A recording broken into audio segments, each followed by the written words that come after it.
মনে করেন ওর সাথে থাকার পর আমার প্রথম রাতেই মনে করেন আমি 1 সপ্তাহ হসপিটাল, আমার অবস্থা খারাপ। প্রথম যেদিন ওর সাথে এক ঘরে ছিলাম তখনই মনে করেন আমি 1 সপ্তাহ হসপিটাল। তখন ওর মা বাবা কি করলো, বললো যে আচ্ছা ওই বাসায় থাকা লাগবো না, তোরা তোর বোনের বাসায় ওরে নিয়ে চলে যা। আমার নাম মিম। মিম, বয়স কত মিম? এই 18 চলতেছে। এখন 18 চলছে। আপনি কি একটু শারীরিকভাবে অসুস্থ? জি। আপনার কথা শুনে মনে হচ্ছে, কারণ একটু দুর্বল লাগছে আপনাকে। জন্ম জেলা কোথায়? আমার জন্ম জেলা নারায়ণগঞ্জ। নারায়ণগঞ্জ থেকে আপনি আসছেন আজকের এই স্টোরিটা বলার জন্য? জি। ওকে, আর কিছু বলতে চাচ্ছিলেন? আর আমার বাবার বাড়ি কিন্তু মুন্সিগঞ্জ, কিন্তু আমি জন্ম নিয়েছি নারায়ণগঞ্জে, বড় হয়েছি নারায়ণগঞ্জে, ইভেন আমি এখন নারায়ণগঞ্জেই আছি। আচ্ছা, তো মিম শুরু করেন আপনি যেখান থেকে বলতে চান।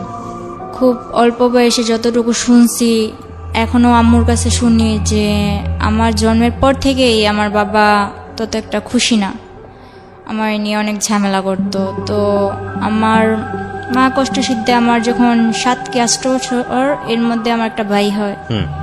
তো এই ভাইটা হওয়ার পর, হ্যাঁ, আচ্ছা, আমার আগেও আমার একটা ভাই হয়েছিল, কিন্তু ওটা হয়েছে মৃত।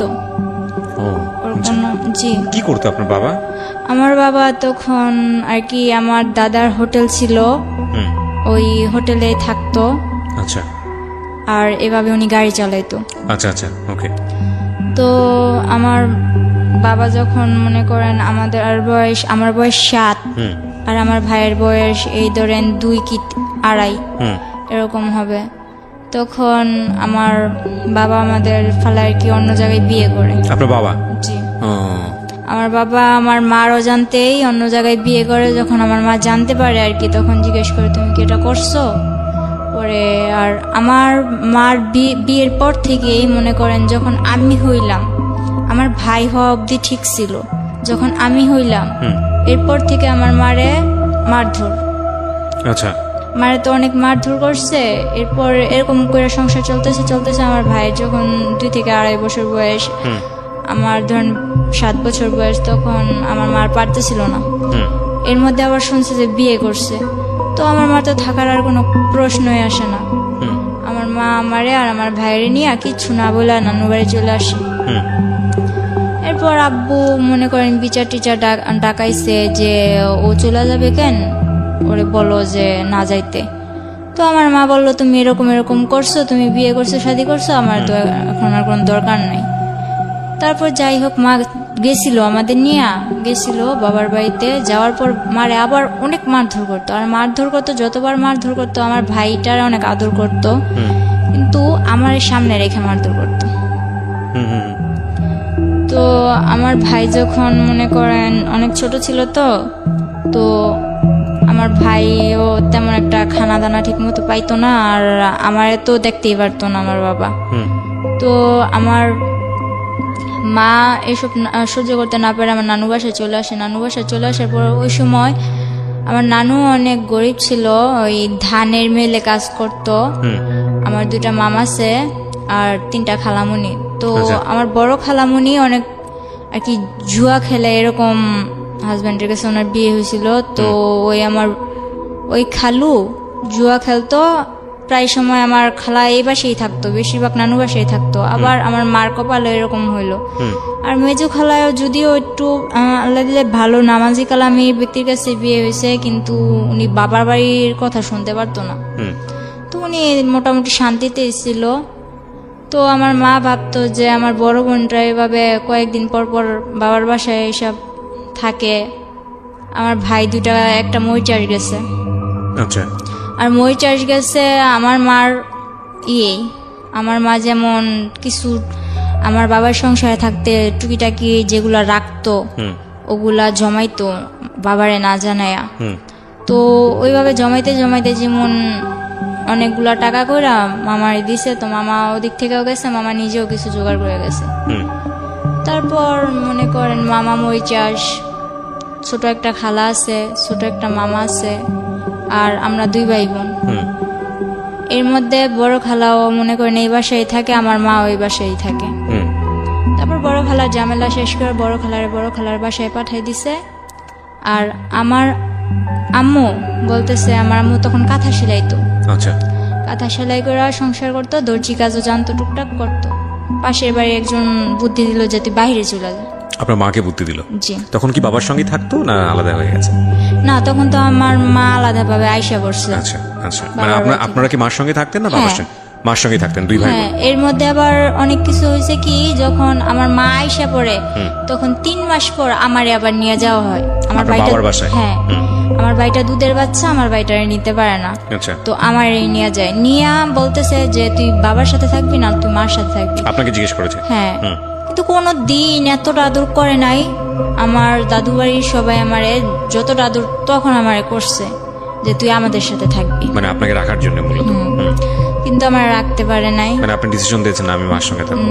আমি ওদের কাছে বলছি হ্যাঁ থাকবো, যখন বলতাম যে না থাকবো না তখন রাইগা যাইতো আর কি, একরকম করতো আমার সাথে। পরে যখন বিচার বসলো তখন আমি বললাম আমি মার সাথে থাকবো। আপনি নিজে থেকেই বলেছেন? তখন কি স্কুলে যাইতেন? মানে ওই বয়স ছিল না? কয় বছর বয়স তখন? আমার বয়স 7 বছর। ও আচ্ছা, ক্লাস 1-2 তে পড়ার বয়স। পড়াশোনা করতেন? হ্যাঁ, তখন আমি 3 তে পড়তাম। ক্লাস 3 তে পড়তেন। তো আপনি যেটা বলছিলেন যে আপনার মাকে বুদ্ধি দিল যে বিদেশ চলে যাওয়ার জন্য, হ্যাঁ, তারপর ওই আমার মা কি করলো, আমার মা মামারে জানাইলো যে আমি তো বাইরে যাবো, কিছু করতে পারবি কিনা। মামা ডাইরেক্ট বললো না। মা বললো আমার কিছু টাকা পয়সা লাগতো, এখন যদি তোরা না করে দেস তাহলে আমি কার কাছে যাবো, তোকে যে সময় প্রয়োজন ছিল আমি কি তোকে হেল্প করছি না আমার সংসারে থাইকা, এখন তোরা কিছু কর। তো আমার মামা ডাইরেক্ট না করে দিল। পরে আমার নানু বুঝাইলো যে দেখ তো মেয়েটা কই যাইব। এটা বুঝানোর পর মামাও কিছু দিল। তারপর হইলো যে মা এই কাঁথা সেলাই করা, দর্জি কাজ করা, মনে করেন 7-8 মাসে কিছু জোগাড় করলো। জোগাড় করার পরে মা এসব দিয়া ওই সেন্টার টেন্টারে এদিক সেদিক যাইয়া মনে করেন কিছুদিন পর মা বিদেশ চলে যায়। তখন আমি 8-এ পড়ি। আচ্ছা, ঠিক আছে। তো আপনাকে রেখে যায় কোথায়? আমার নানির কাছে রেখে যায়। নানির কাছে রেখে যায়, ঠিক আছে। নানুর কাছে, নানির কাছে ছোট মামা ছিল বাসায় আর ছোট খালা ছিল। তো আর আমার ভাইটারে আর আমার নানির কাছে রেখে যায়। আমার মা যাওয়ার 3 মাস পর আমার নানি মারা যায়। ওহো। আমার নানি মারা যাওয়ার পরে মনে করেন এখন তো আমার ছোট খালাটা সংসার হাল ধরলো। আমরাও খুব ছোট ছোট ছিলাম তখন। আমার মাদ্রাসায় দিল, স্কুল থেকে আইনা মাদ্রাসায় দিল। তখন ক্লাস 5-এ পড়ি। 5-এ পড়া অবস্থায় মনে করেন এখন আমার সামনে পরীক্ষা, এর মধ্যে আমার নানু মারা গেছে। আবার বলতেছে আমার ছোট খালামনির বিয়ে ঠিক হয়েছিল, 40 দিন যাওয়ার আগে বিয়ে দিতে হইব, নয়তো 40 দিনের পরে 18 মাস যাওয়ার আগে বিয়ে দিতে হইব। এগুলো কি বলেছে? এগুলো আর কি আশেপাশের লোকজন? হ্যাঁ, আশেপাশের লোকজন বলে যে মরার 18 মাস এগুলা বাছাবাছি করে আর কি ওনারা। তো এগুলা বলার পর কিছু করার নাই। নানির 40 দিন যাওয়ার পর 18 মাস যাওয়ার আগে আর কি 2 মাসের মধ্যে আমার খালামনিরও বিয়ে দিয়ে দেয়। তখন আমার কেবল 8 বছর, আমার ভাইটা 3 বছর। এরপর আমার নানু কি করবো, কিছু তো করার নাই। তো বড় খালার এক বড় মেয়ে যেটা আছে ওরে আনে, ও স্কুলে পড়তো। ও তখন এসএসসি দিছে, কলেজে ভর্তি হবে এমন সময় ওরা আইনা পড়ে। তো সংসারের হালটা ধরার পর মনে করেন কোনো মতে সংসারটা চলতেছে।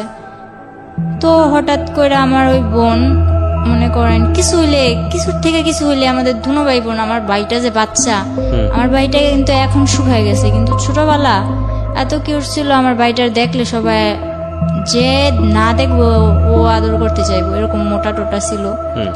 আমার ওই ভাইটার দিকে তাকায় ওর একবার মায়া হয়নি। ও শুধু শুধু মারতো, কথা থেকে কথা হইলেই মারতো। আর আমার তো কোনো কথাই নেই। ওরে আনা হয়েছে এই সংসারের কাজ করার জন্য। আমার মা বিদেশ থেকে ওর জন্য এক্সট্রা খরচ দেয়। আমার মামারা বলে দেখ মুক্তি তোর যা লাগবো আমাদের বলবি, কিন্তু ও দুনো ভাই বোনের যাতে কষ্ট না হয়। তখন মনে করেন আমার বোনটা কিছু থেকে কিছু লেগুই তো যা তোর বাবার কাছে যা, বাবার কাছে পাঠাইতো। বাবা বলতো আমার কাছে আসছিস কেন, ডাইরেক্ট আমার কাছে আসার কি দরকার, মার কাছে থাকবি মার কাছে যা। মাও মাঝে মাঝে ফোনে বলতো তোর বাবার কাছে যা দেখ কিছু বলে কিনা, ওখানে থাকতে পারিস কিনা, এরকম কিছু বলতো মা। তো আমার মা ক্লাস 8-এ পড়েন তো? না, তখন 5-এ পড়ি, পরীক্ষার সামনে। আচ্ছা। তো এরকম করতে করতে আর কি সারাদিন কাজ করতাম, শুধু আমি ক্লাসটা করার টাইম দিত আমার, আর বাকি সময় শুধু ঘরের কাজ করতাম। বাকি সময় ঘরের কাজ করতাম। এমনকি আমার নানা এমন একটা সময় গেছে, আমি বাচ্চা মানুষ, যদি আমি আমার নানার কাপড় কাচা না দিতাম, আমার নানা পরিষ্কার জামা পরতে পারতো না। তখন আমি 5-এ পরীক্ষা দিব, 8-9 বছরে পড়ছি। এরপর মনে করেন আমি কোনো প্রাইভেট কোচিং কিচ্ছু করতাম না। পরে পরীক্ষাটা দিলাম, এরকম করে পরীক্ষাটা দিলাম। এই সকালে উঠা কি আমি এত তাড়াতাড়ি কি থাল বাসনগুলো ধুতে পারবো? ও রাত্রে 11টা বাজলো, আমি ঘরের মধ্যে পানি আইনা কলসের মধ্যে কইরা ঘরে পানি আইনা বলের মধ্যে নিয়ে ওই থাল বাসনগুলো ধুয়ে রেখে যেতাম। এরকম একটা অবস্থা ছিল। আশেপাশের নানুরা কি করতো, আমার কাছে আমার কথা বলতো, আর ওই আমার খালাতো বোনের কাছে আমার খালাতো বোনের কথা বলতো। আমারে বুঝাইতো, দেখ মুক্তি তো তোদের সাথে এরকম করে, মুক্তি ভালো না, এটা ওইটা এরকম ভাবে চলবি, ওরকম ভাবে চলবি। আর মুক্তি আবারে বুঝাইতো যে এই দুটার বাপের বাড়ির কাছে, বাপের কাছে পাঠাস না কেন, রাখছোস কেন তোদের কাছে, এরকম করে কি হালডি মারতো। তো বাসার মধ্যে আমার প্রায় 14টা, আজ তো মিল্লা 14টা নানি, একজনে এক কথা বলতো। তো ওই সময় বাচ্চা মানুষ ছিলাম, তো মনটাও প্রায় নষ্ট হয়ে গেছিল। পরীক্ষাটা দিলাম, ইনশাল্লাহ ওর বোন একটা, আমার খালাতো বোন আরেকটা, মুক্তির ছোটটা আমার সাথে পরীক্ষা দিছে, ওর থেকে ভালো ভালো নম্বর পাইছি। কিন্তু দুর্ভাগ্যবশত আমার শেষ পরীক্ষা যেদিন, ইসলাম ধর্ম পরীক্ষার দিন, আমার অ্যাক্সিডেন্ট হয়। ওকে। যে অটো দিয়ে গেছি ওই পুরো অটোটা অ্যাক্সিডেন্ট হয়, কিন্তু আমার বেশি হয়। আমার ডান হাতের এই আঙুলটা ভাঙা যায়। ভাঙা যাওয়ার কারণে আমি সবটাতে ভালো পাইলেও ওই পরীক্ষাতে আমি কিছুই পাই নাই। তো বাসায় এগুলা নিয়ে অনেক কিছু হয়েছে, যে পরীক্ষায় ফেল গেছে, এটা গেছে ওইটা গেছে। তো আমার মারে বলতো কি যে আমি আমার মার সাথে কথা বলতে চাই না। কিন্তু আমার মা যখন জিজ্ঞেস করতো যে আমার মেয়ের কাছে দে, ছেলের সাথে তো কথা বলেই, ও তো বাচ্চা মানুষ, ও কি বলবো। তো আমি তো বুঝি, এজন্য আমার সাথে কথা বলতে দেয় না। এরকম করে অনেকদিন গেল, যাওয়ার পর আমার আলিটেক মাদ্রাসায় দেওয়া হইলো। মাদ্রাসায় থাইকা পড়মু, তো ওখানে থাইকা পড়তাম, কিছুদিন পড়ালেখা করলাম ওখানে থাইকা। তো ওখানে একটা ছেলে দেখতাম কি মাদ্রাসার বিল্ডিং এর কাজ করতো। তো আমার ব্যাপারটা উনি কিছু কিছু হয়তো কারো কাছ থেকে জানছে যে আমার মা বিদেশে এরকম ওইরকম। আগে আমার অনেক জিজ্ঞেস করতো, আর এখন আমি এরকম দেখতেছেন, তখন কিন্তু আমার 12 বছর বয়স যখন, তখন আমি পুরো একটা, ধরতে গেলে আমার ভুটকি ছাড়া কেউ কথা বলতো না, এরকম আমি একটা মেয়ে ছিলাম, একটা হাতির মতো ছিলাম। ধরতে গেলে আমার হাতি বলতো সবাই, এরকম ছিলাম। টমেটো বলতো, অনেক সুন্দর ছিলাম। পরে বলতেছে কার কাছ থেকে এগুলো শুনছে, আমার ফ্যামিলির ব্যাপারে শুনছে। শোনার পর আমার একদিন বলতেছে, মাদ্রাসা থেকে বের হওয়ার পর 1 সপ্তাহ পর ছুটি নিয়ে বাসায় আসবো। বলতেছে যে আমি তো তোমার ফ্যামিলির ব্যাপারে সবই জানি। কে বলছে এটা? ওই ছেলেটার সঙ্গে আপনার কথা হতো? কথা হইতো না, কিন্তু কিছু রাখছে। আচ্ছা, কি নাম ছিল ছেলেটার? ফারুক। হ্যাঁ, ওই মিস্ত্রির কাজ করতো? হ্যাঁ। আচ্ছা, রাজমিস্ত্রি। হ্যাঁ। পরে ও আমার ডাকার পর আমি যখন গেলাম, বললো যে আমি তো এরকম এরকম তোমার সম্বন্ধে সবই জানি। তো বললাম তো আপনি জানেন আমার কি। আর আমার একটা স্বভাব ছিল কি, ছোটবেলা যতই আমার মারধর করুক আর যতই যাই করুক, একটা অনেক গুরুত্বপূর্ণ আমার কথা বলতেছে, কিন্তু আমি ঘোড়ার মতো ফালাইতেছি, মানে আমার কোনো কেয়ার নাই না। তো উনি ওনার মতো বইলা গেছে, আমিও আইসা বসছি। এরপর আমার মা বিদেশ থেকে ছুটিতে আসার ঠিক একদিন আগে আমার মামা 50,000 টাকা পাঠাইছিল। তো আমার নানা আবার কি করছে, ওগুলা ঘরে না রাইখা ওগুলো আমার খালামণি গো বাসায় রাখছে। আচ্ছা। আর আমার খালাতো বোন যেটা আছে, ওটা বড় খালাদের ঘর তুলবো, এজন্য ওগো বাসায় গেছে। তো আমি যেমন পারছি তেমন মনে করেন লবণ টবণ বেশি দিয়া শাক রান্না করছি। তো আমার নানা কান্না করে আর বলে যে মুক্তিরে তো আমি আনলাম, কিন্তু কোনো সায় পাইলাম না। তুই ছোট হইলো, তুই আমার যে লবণ বেশি দিয়ে হইলো ভাত মুখে তুলে দিতেছস, এটাই আমার কাছে অনেক। এগুলা বইলা নানা কান্না টান্না কইরা ওই লবণ ওলা শাক দিয়ে এই ভাত খেয়ে উঠে গেছে। তো নানাও বাজারে গেছে, বোনও ওনার বাসায় গেছে, বাড়িতে আমি একা। তো একটা ব্লেন্ডার দিয়ে আমি আমার মেজু খালাগো বাসায়, যেটা বর্তমানে সুখে আছে আমার মা খালাদের সবার কাছ থেকে বেশি, আমার ভাইটারে বলি যে এটা নিয়ে খালামণিদের বাসায় দিয়ে। তো আমার ভাইটা ওখানে গেছে। বাড়িটা যাওয়ার পর আমার সাথে এরকম একটা বিশ্রী ঘটনা ঘটেছে আমি ভাবতে পারি নাই। হালকা শীত হালকা গরম, তো আমি লেপ নিয়ে শুয়ে আছি। এর মধ্যে দুইটা লোক বোরকা পরা, মনে করেন বোট জুতা পরা, চশমা পরা, আর কি চেনার কোনো ক্ষমতা নাই, বলতেছে যে আইসেই চুলে ধরছে।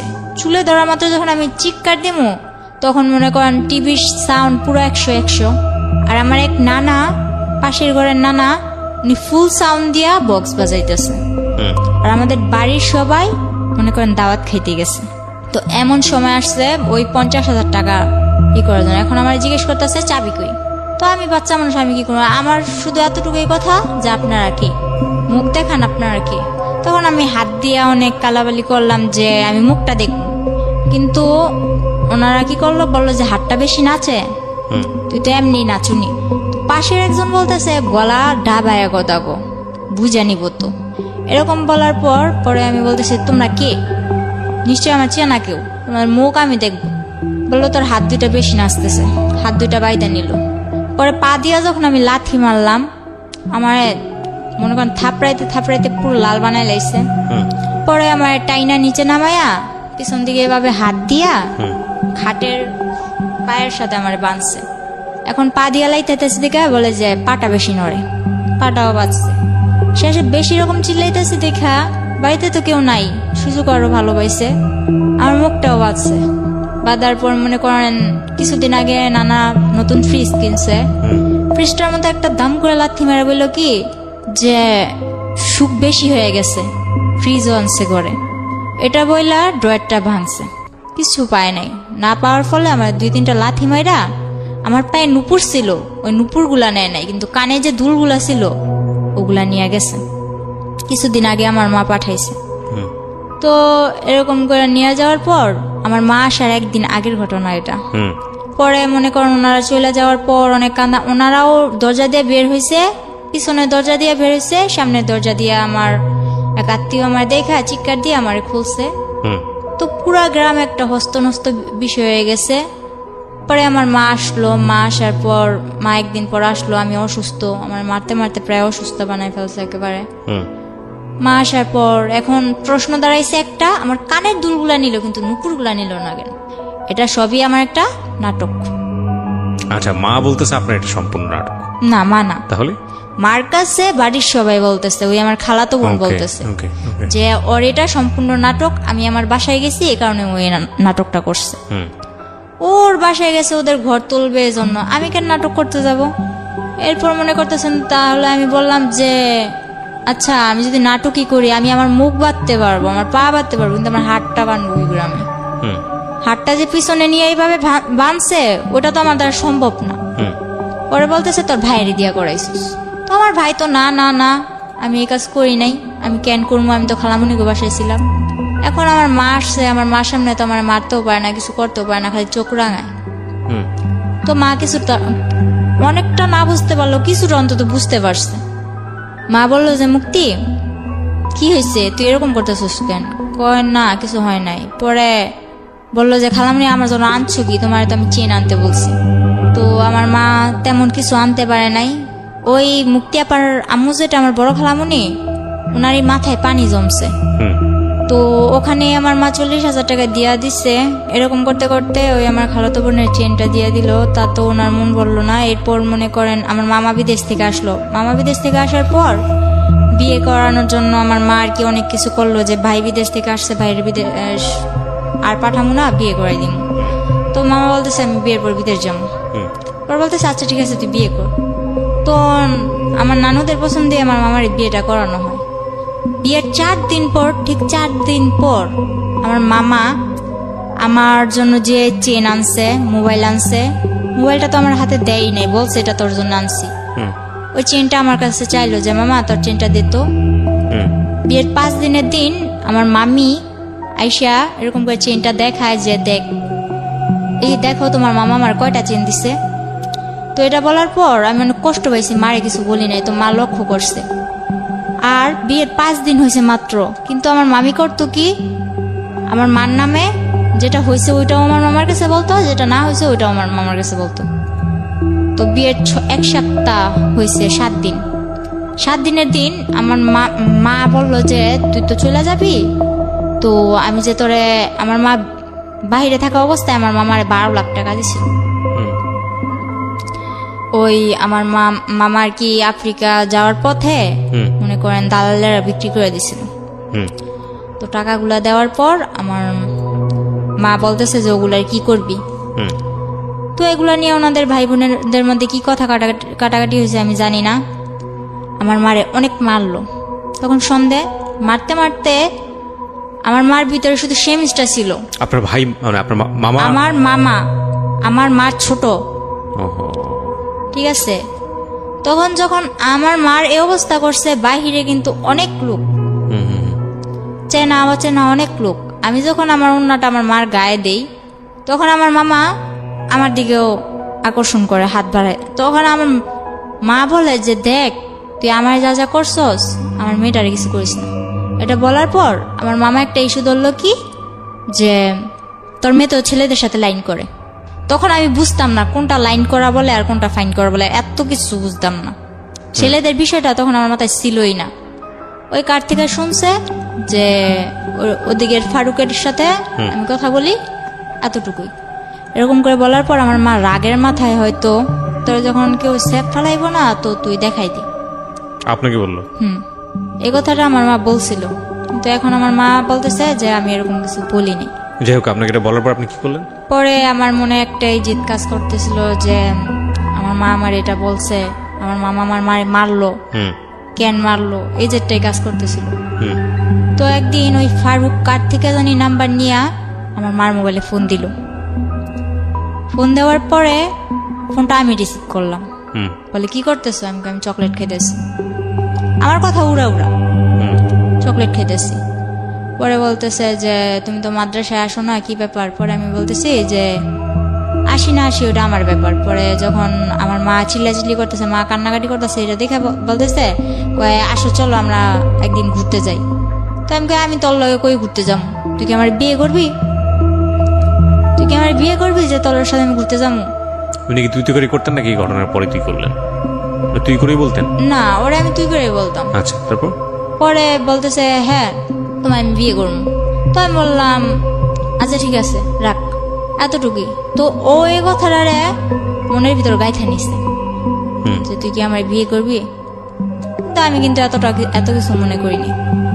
এরপরের দিন 14ই ফেব্রুয়ারি, ঠিক আছে, ওই দিন 14ই ফেব্রুয়ারি ছিল। মাদ্রাসায় তেমন কোনো অনুষ্ঠান ছিল না, কিন্তু আর কি বান্ধবীরা একরকম জামা পরা, তারপর হইলো যে সব একরকম ড্রেস পরা কিছু একটা আর কি খাবার দাবারের আয়োজন করবো এরকম।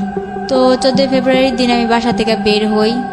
মনে করেন মোটামুটি আমার হাতে আংটি ছিল, ব্রেসলেট ছিল, পায়ের নুপুর, পায়ের আংটি, গলায় চেন, দুল এসব ছিল স্বর্ণের। তো এগুলা পয়রা টয়রা বের হয়েছি। তো আমার মার, আমি একটা মেয়ে, আমার মার তো অনেক আউস আছে না। তো আমি অনুষ্ঠানে যাইতেছি, আমার মা নিজের হাতে আমার সাজাই দিছে।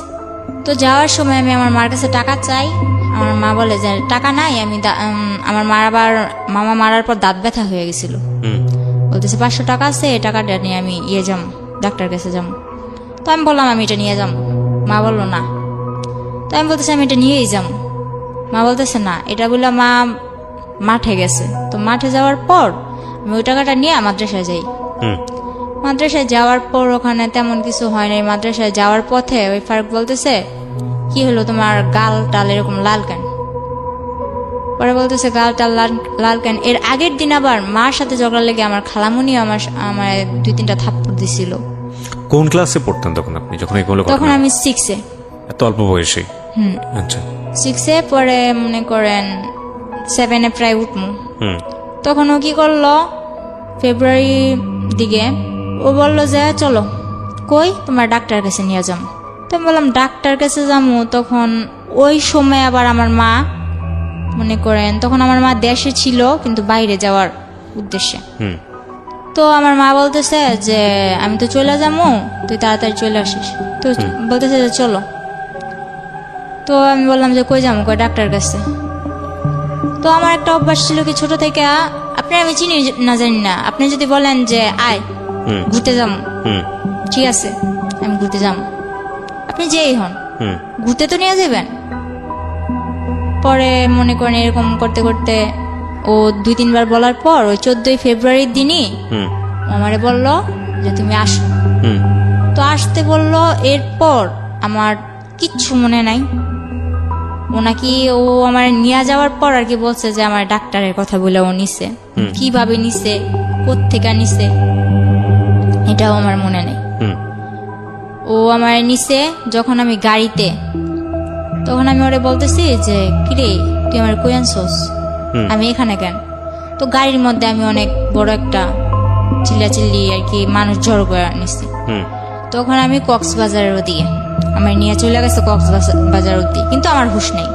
ডাক্তারের কথা বলে আপনাকে কক্সবাজারে নিয়ে যাচ্ছে। কিন্তু আমি যে গাড়িতে উঠছি এটাই তো আমার মনে নেই। কিছু একটা খাইয়েছে আপনাকে? কি করছে তাও আমি জানি না। আচ্ছা। পরে মনে করেন আমার যখন আমার সজ্ঞান আসে যে আমি ওর সাথে এত দূর কেন বা রাত্র হয়ে যাইতেছে, আমার মা তো টেনশন করবো, তখন কিন্তু আমার হাতে একটা ফোন ছিল, কেউ জানতো না, আমার মাও জানতো না। তখন আমি FM শুনতাম, ওই ফোনটা কেউ জানতো না আমার কাছে আছে, এমনকি আমার মাও জানতো না। পরে ওই ফোনটা দিয়ে আমি গেমস খেলতাম, সিম টিম কিছু ছিল না। তো সিম টিম কিছু ছিল না, একটা মার সিম ছিল। মার সিম থাকাতে যে আমি মার থেকে নিছি যে মা এই সিমটা আমার দরকার, কারণ সিম ছাড়া আমি FM শুনতে পারতেছি না। তো ফোনের এত কিছু বুঝি না, ওই FMটাই শুনি আর করি, গেমস খেলি। এরপর ওই মোবাইলটা ছিল আমার সাথে, পরে বলতেছে তোমার সাথে মোবাইল আছে, মোবাইলটা দাও। মনে করেন জোরাজুরি করে এক পর্যায়ে আমার থেকে ওই মোবাইলটাও নিয়ে নেয়। পরে আমি যখন চিল্লাচিল্লি করে মানুষ জড়ো করি, তখন ওর বাসায় ফোন দিয়া কিভাবে কি ম্যানেজ করলো জানি না, ওর বাসার লোক বলল যে আমি ওর খালামণির মেয়ে, রাগ কইরা চলে আসছি ঢাকা, আমার নানু বাড়ি, রাগ কইরা চলে আসছি। এখন উনি আমার মা বলতেছে, ওর খালামণি বলতেছে যে ওর খালামণি আমার মা, ওর মা এখন বলতেছে যে আমার যাইতে দিতে। আমি একটু পাগলা টাইপের, আমার কিছু মনে থাকে না, তো আমার জিজ্ঞেস করতেছে তোমার বাড়ি কই। তখন আমি এটাও বলতে পারতেছি না যে আমার বাড়ি কই। মানে এটা কোথায় নিয়ে গেছে আপনাকে? এটা তখন কক্সবাজার। কক্সবাজার কার বাসায়? গাড়িতেই। গাড়ির মধ্যেই? হ্যাঁ, গাড়ির মধ্যে আমি চিল্লাচিল্লি শুরু করছি আমার কই নিয়ে আলি। আচ্ছা, ও গাড়ির লোকজনকে বলতেছে। আচ্ছা। পরে এক পর্যায়ে ওর গাড়ির লোকগুলা ছেড়ে দেয়।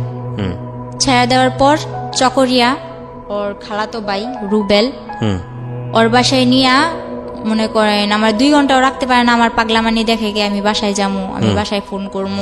তখন তো আপনি জানতেন না যে আপনি কই যাচ্ছেন, কোথায় যাচ্ছেন? হ্যাঁ, তখন ওটা কোন জায়গায় এটাও জানতাম না, কিন্তু ওরা কি বলতেছে আমি কিছু বুঝতেছি না। আমি খালি হা করে তাকায় থাকতাম। তো এক পর্যায়ে ওর মামাতো ভাই আর মামাতো ভাইয়ের বউ আমার বুঝাইলো, দেখো সামনে ওই পুলিশ ক্যাম্প দেখছো, যদি এখন তুমি এমন করো তাইলে মনে করো বলবে যে তুমি কোত্থেকে আইসো না আইসো, তোমার এদিক থেকে ধরে নিয়ে যাইয়া ওদিকে অনেক মারপিট করবো। ও আমার কি করলো, এইসব বুঝাই টুজা বললো যে চলো আমরা বিয়ে করবো। তো আমি বললাম বিয়ে কয়ে কারে, আমি এসব বুঝি না, আমি বাসায় যাবো। আচ্ছা ঠিক আছে, তাহলে তুমি এক জায়গায় চলো, ওই জায়গা থেকে কাজ শেষ হইলে তুমি তোমার বাসায় যাইবা, আমি নিজে নিয়ে দিয়ে আসবো। তো এদিক দিয়ে আমার বাড়ির সবাই হয়রান, আমার মা ও বিদেশ টিদেশ যাওয়া বাদ, আমার মেয়ে কই। এদিক দিয়া মনে করেন আমার নানার ছোট ভাইয়ের ছেলে যারা আছে ওরা অনেক প্রভাবশালী, এলাকার মেম্বার চেয়ারম্যান, ওরাও মনে করেন কেস টেস কইরা মনে করেন একরকম অনেক কিছুই করছে আমার জন্য। পরে ওরে বলতেছে আমি বাসায় যাবো, এর মধ্যে আমার কিছুতেই বাসায় যেতে দিব না। পরে নিল কাজী অফিসে, তো আমি বুঝতে পারি নাই যে এটা কাজী অফিস। ও একটা লোক আসলো, ওর মা, ওর বাবা, ওর মামা, ওর আরো 2-1 জন আত্মীয় ওখানে সবাই উপস্থিত ছিল। তো আমার যে সময় বিয়ে হয় তখন কিন্তু আমি হাফ প্যান্ট পরি, এরকম অবস্থা। তো বিয়ে করে আপনাকে, জোর করে আপনাকে বিয়ে করে। আমি ওর খালাতো বোনের সাথে খেলি, ওখান থেকে ডাক দিয়ে আমারে মনে করেন ও আমারে বিয়ে করে, কিন্তু আমি বুঝতে পারি না ওরা কি বলতেছে, এটা তো আমি বুঝি না। তো সবাই মিলাদ পড়তেছে, আমিও মনে করেন মোনাজাত ধরে মিলাদ পড়তেছি। আমার মোনাজাত ধরতে গেলাম, আমি মোনাজাত ধরলাম, আলহামদুলিল্লাহ বলতে বললো, আমি আলহামদুলিল্লাহ বললাম, কবুল টবুল কিছু না, শুধু আলহামদুলিল্লাহ। এরপর সবাই মিষ্টি খাইতেছে, আমিও চাই মিষ্টি নিলাম, খাইলাম, কিন্তু এটা যে আমার বিয়ের মিষ্টি আমি জানি না। তো এর পরের দিন যখন মনে করেন ওরে আর আমার এক রুমে থাকতে দেয়, ওর খালাতো ভাইয়ের বউ, ওর মাও আমারে বুঝায়, তখন আমি বললাম মানে কি, আমি তো থাকবো না। এরপর আমার অনেক কান্নাকাটির পর আমি আমার বাসায় যাবো, আর কিছু জানি না। ব্যাস এতটুকুই। পুরো একটা বিশৃঙ্খলা বলে লাইছি, ওকে পুরো পাগল বানাই লাইছি। পরে বললো যে ও তো তোমার বিয়ে করা স্বামী, এখন যদি তুমি এরকম করো তাহলে তো তোমার পুলিশে দেওয়া হইব, তুমি স্বেচ্ছায় বিয়ে করছো, এখন তুমি এরকম করতেছো।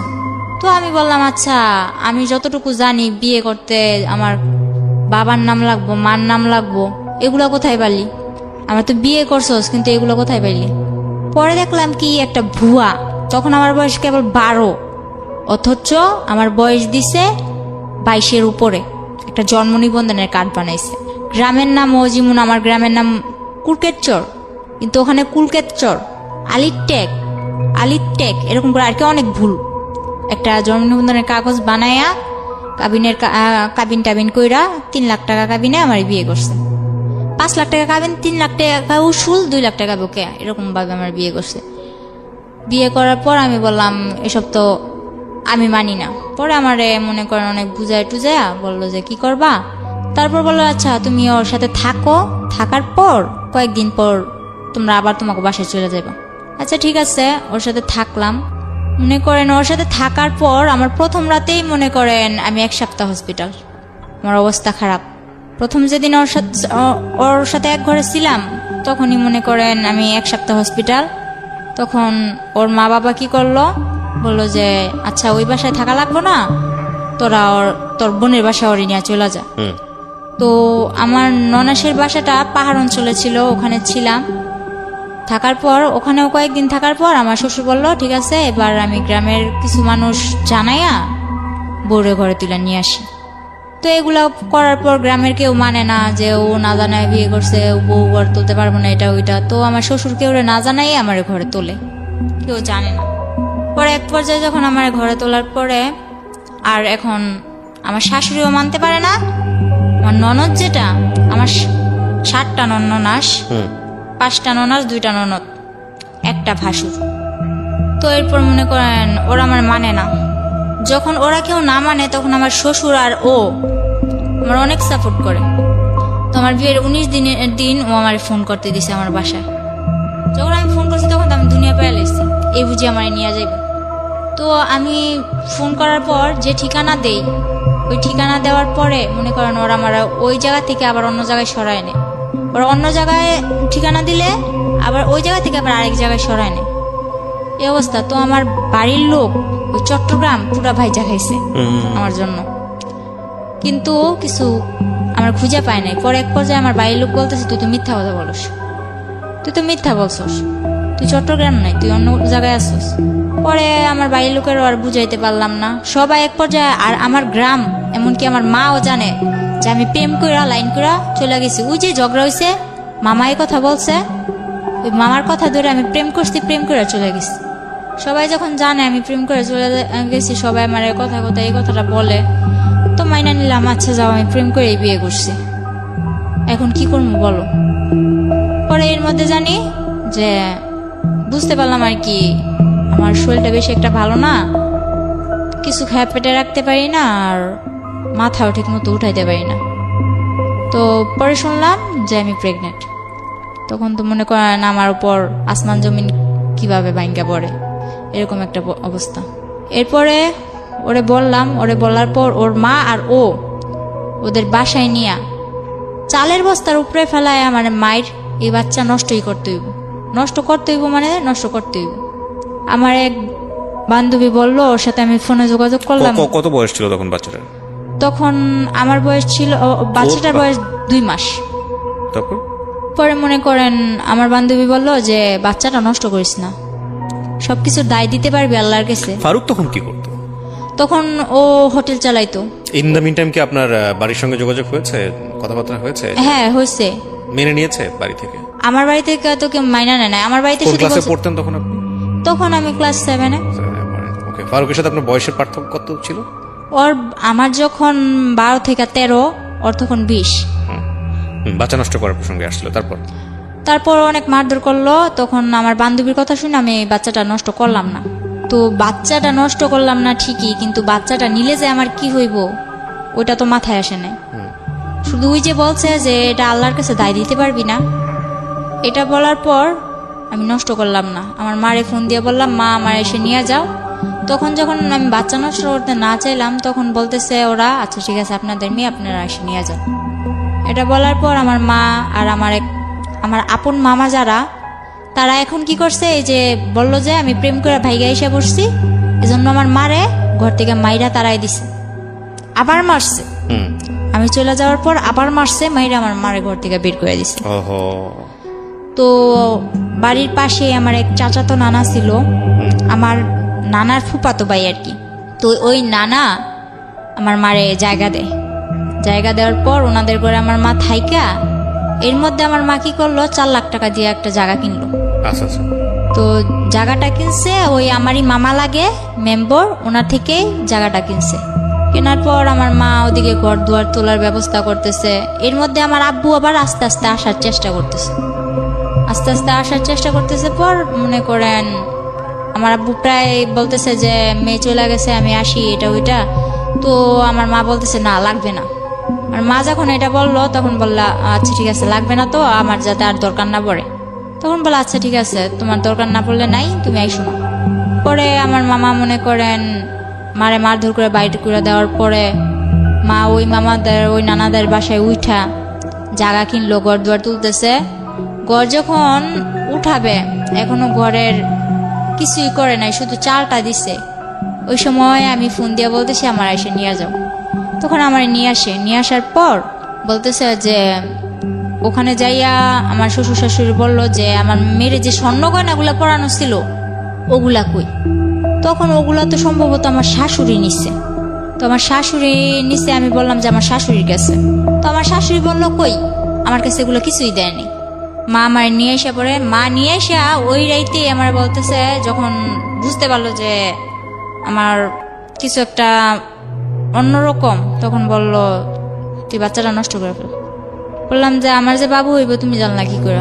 আমি বুঝতে পারি, আমি তোর মা, তোর থেকে আমি হই না, আমার থেকে তুই হইছিস। পরে মাও বললো এই কথা। মা এই কথা বলার পর আমি ফারুকরে কল দিলাম। কল দিয়া এক রাইতে বললাম এখন এসে আমার নিয়ে যান, আমি ভাড়া বাসায় থাকবো, কিন্তু আমি বাচ্চাটা নষ্ট করব না। বিয়ে তো মানুষের বারবার হয় না। তো আমার বিয়ে যখন হয়েই গেছে আর সবাই জানে যে আমি প্রেম করে বিয়ে করছি, ভাইগা যায় বিয়ে করছি, তো সবাই যেটা জানে জানুক, কিন্তু আমি বাচ্চাটা নষ্ট করবো না। আপনি আমার বিয়ে করছেন, এটা আপনার বাচ্চা, আপনি এসে আমার নিয়ে যান। ডিটারমিন ছিলেন একদম।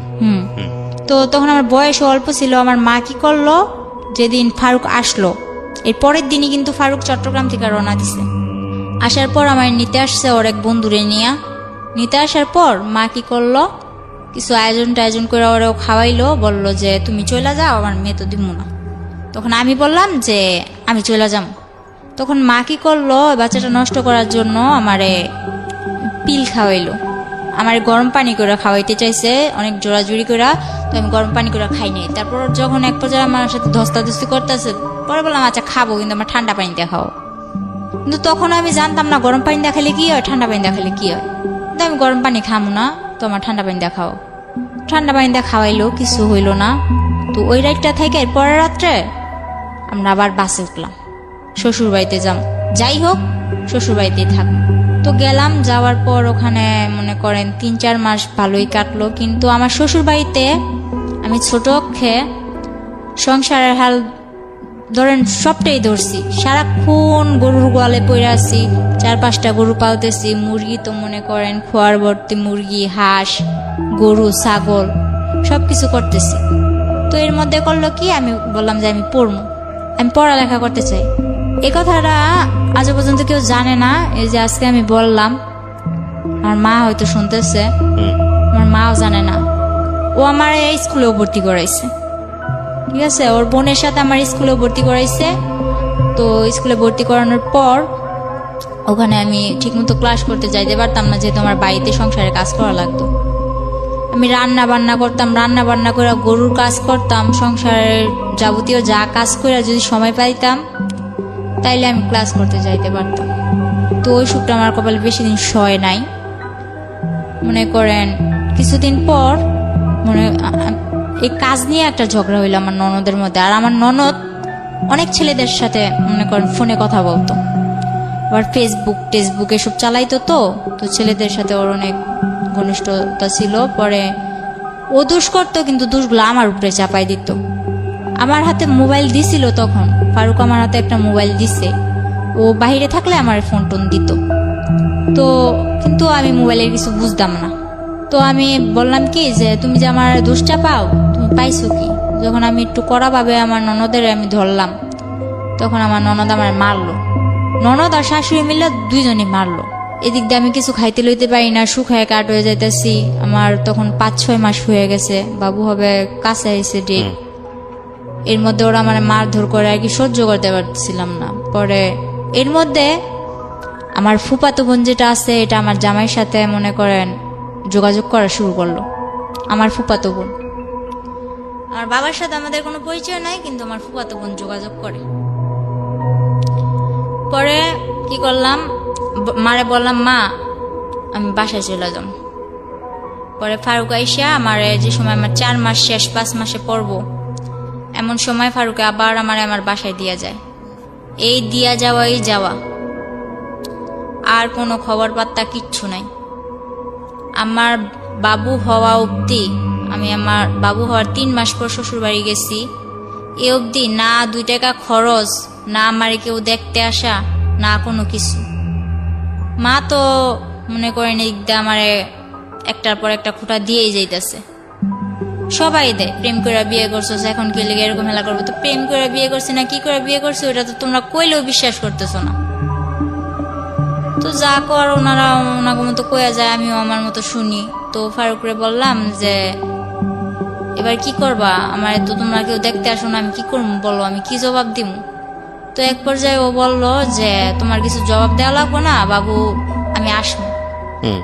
তো হঠাৎ করে একদিন বললো আসবো, ঠিক আছে ও আসলো। ও যেদিন আসলো তখন ওই দিনই, ঠিক ওই দিনই আমার বাবু হইব। তো ওই দিন আমার ডেলিভারি হইলো। ডেলিভারি হওয়ার পর ও আমার মার হাতে, আমার ডেলিভারি হওয়ার সময় প্রায় খরচ গেছিল 12-13 হাজার টাকা, কিন্তু ও আমার মার হাতে খরচ দিল মাত্র 2,000 টাকা দিয়া। পরে বলতেছে যে আমি এবার আমার বাসায় যাওয়া লাগবে। শুধু মেয়েটার মুখ একবার দেখা, বাসায় আনার পর ও মেয়েটার মুখ দেখা ও বলে এবার আমার বাসায় যাওয়া লাগবে। তো ঠিক আছে, ও বাসায় গেল। বাসায় যাওয়ার পর আমার বলতেছে যে মিষ্টির জন্য টাকা পাঠাও, বাবু হয়েছে মিষ্টির জন্য টাকা পাঠাও। তো মা বলতেছে তাহলে তুমি যখন মিষ্টির জন্য টাকা যাইতে পারো, তাহলে তোমাকে ওই দিক থেকে ও তো মিষ্টির জন্য টাকা পাঠাইবে, তো ওগুলা দাও। মা বললো যে তো ওগুলা দাও, বলে না আপনি পাঠান। তারপর মা বলতেছে তুমি যেগুলা দিয়ে পাঠাইবা বিকাশে পাঠানোর দরকার নাই, তুমি ওগুলা দিয়ে ওদিকে দিয়ে দাও, আর তুমি যেগুলা দিতা ওগুলা আমি আমার এদিক থেকে এগুলা দিয়ে মিটমাট করে দিই। এগুলা পড়ার পর মার মধ্যে ওর মধ্যে অনেক কথা কাটাকাটি হয়েছে। আমার বাবুর যখন 3 মাস বয়স, পরে ও আসলো 2 কেজি মিষ্টি নিয়ে ওর বাবারে নিয়ে আসছে, অথচ আমার বাড়ি থেকে ওরে 20 কেজি মিষ্টির দাম পাঠানো হয়েছে। পরে ওর বাবার নিয়ে 2 কেজি মিষ্টি নিয়ে আসছে। আর ভালো কথা, আমার মা যা আপ্যায়ন করা লাগে করছে। করার পর আমারে আর আমার বাবুরে ওদের কাছে দিয়া দিছে যা লাগে, মনে করেন দোলনা থেকে শুরু করে আমার বাবুর যা লাগে, আমার যা লাগে আপনার সামনে দিয়েছে। হ্যাঁ হ্যাঁ। কেমন লাগছিল ওই মুহূর্তে? তো আমি আর কি, আমার যে বাবু হয়েছে, আমার বাবু কিন্তু, আপনার বয়স কত ছিল তখন? আমার বয়স 14। বুঝতেন মা তো সার্বজনীন, মার আবেদন তো সার্বজনীন, সেটা যে বয়সই হোক না কেন। এতটা বুঝতাম না, কারণ আমি জানতাম এটা একটা বাবু, কিন্তু এটা যে আমার মেয়ে, আমার বাবু, এটা যে আমার একটা অংশ, ওগুলো এত কিছু না। তো বাবুটা হাত পা নাড়ায় আমার সাথে খেলে, বাস এতটুকুই, আর কিচ্ছু না।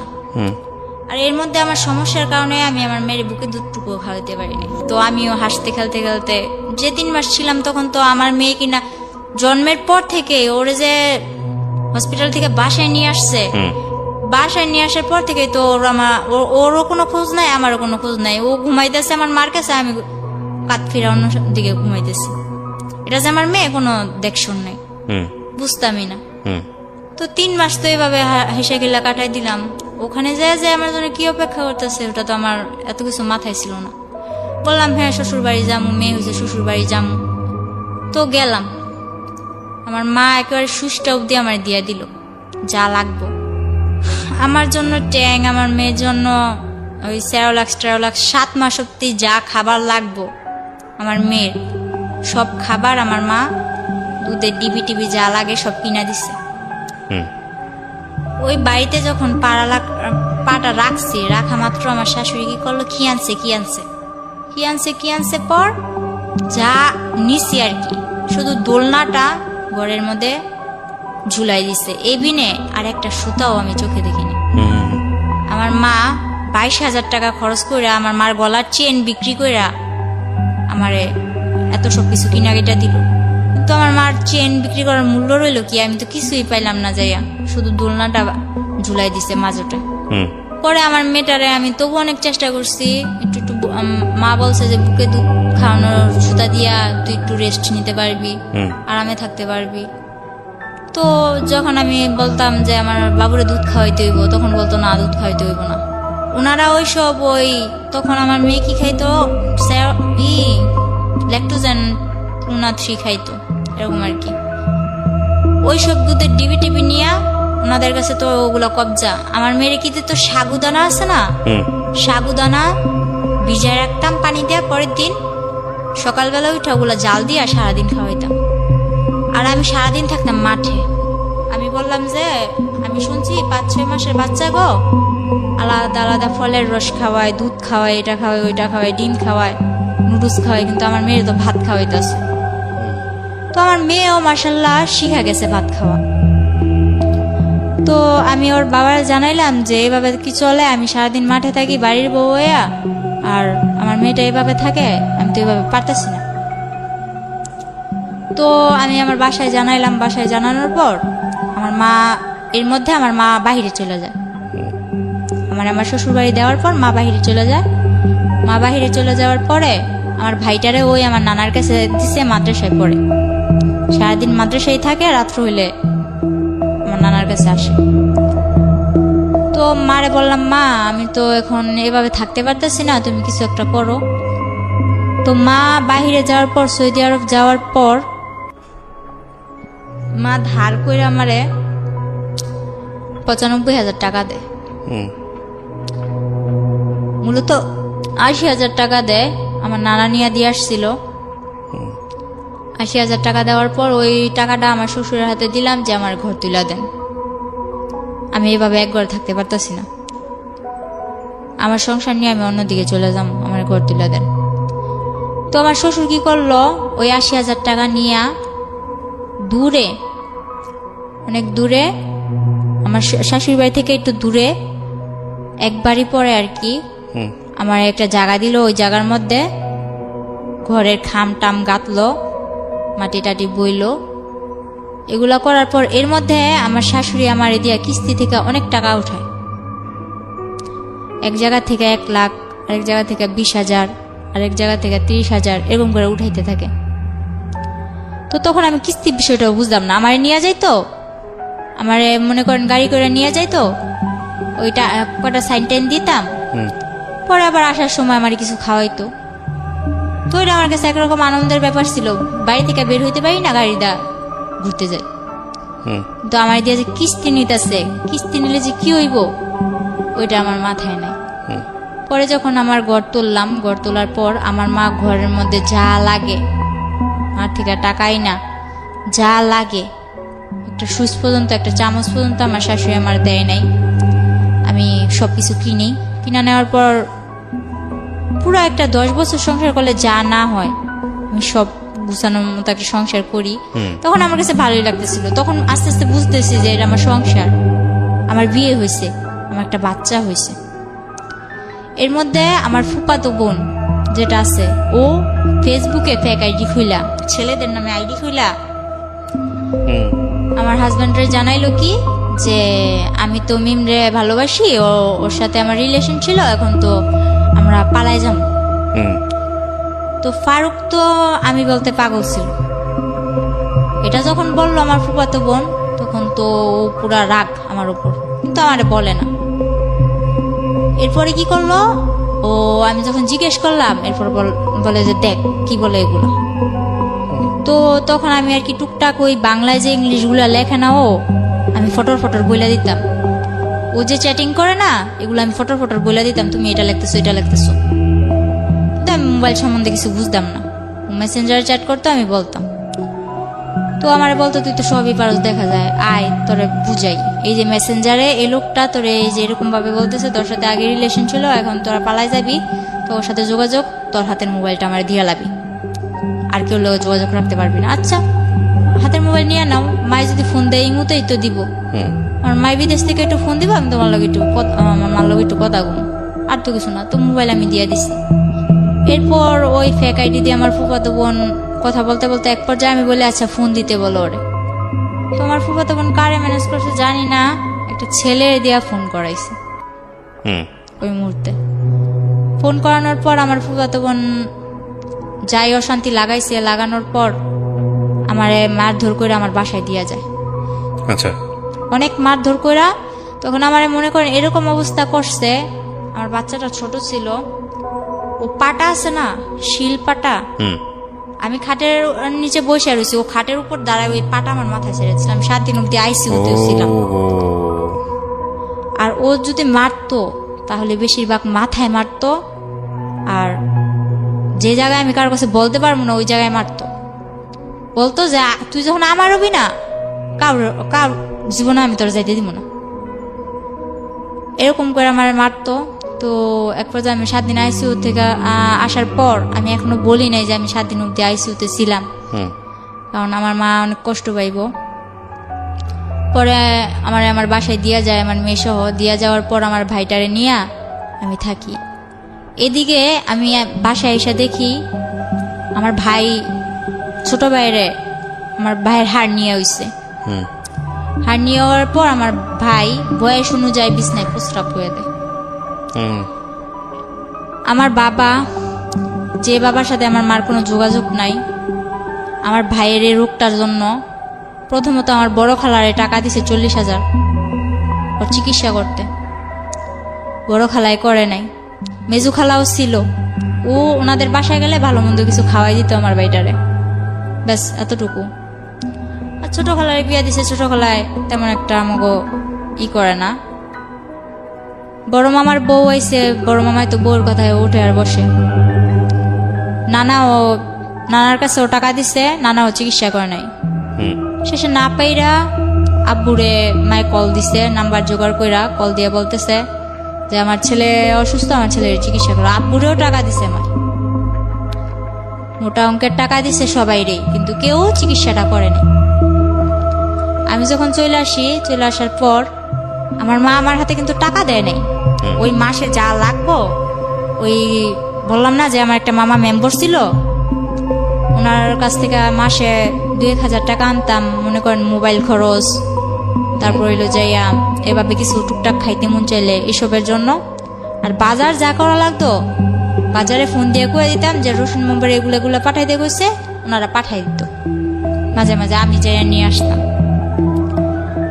তো এর মধ্যে আমার বাড়িতে একটা উঠলো কি যে এই মেয়ে কেন এই বাড়িতে থাকবে, ও তো ভাইগা চলে গেছে।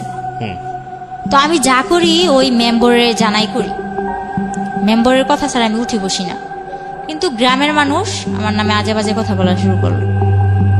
তো আমার ওই যে বললাম না এর আগে আমার একটা রোগ হয়েছে, ওই রোগটা আবার দেখা দিছে। আমার বাবু হওয়ার 1 বছর পর আবার দেখা দিল।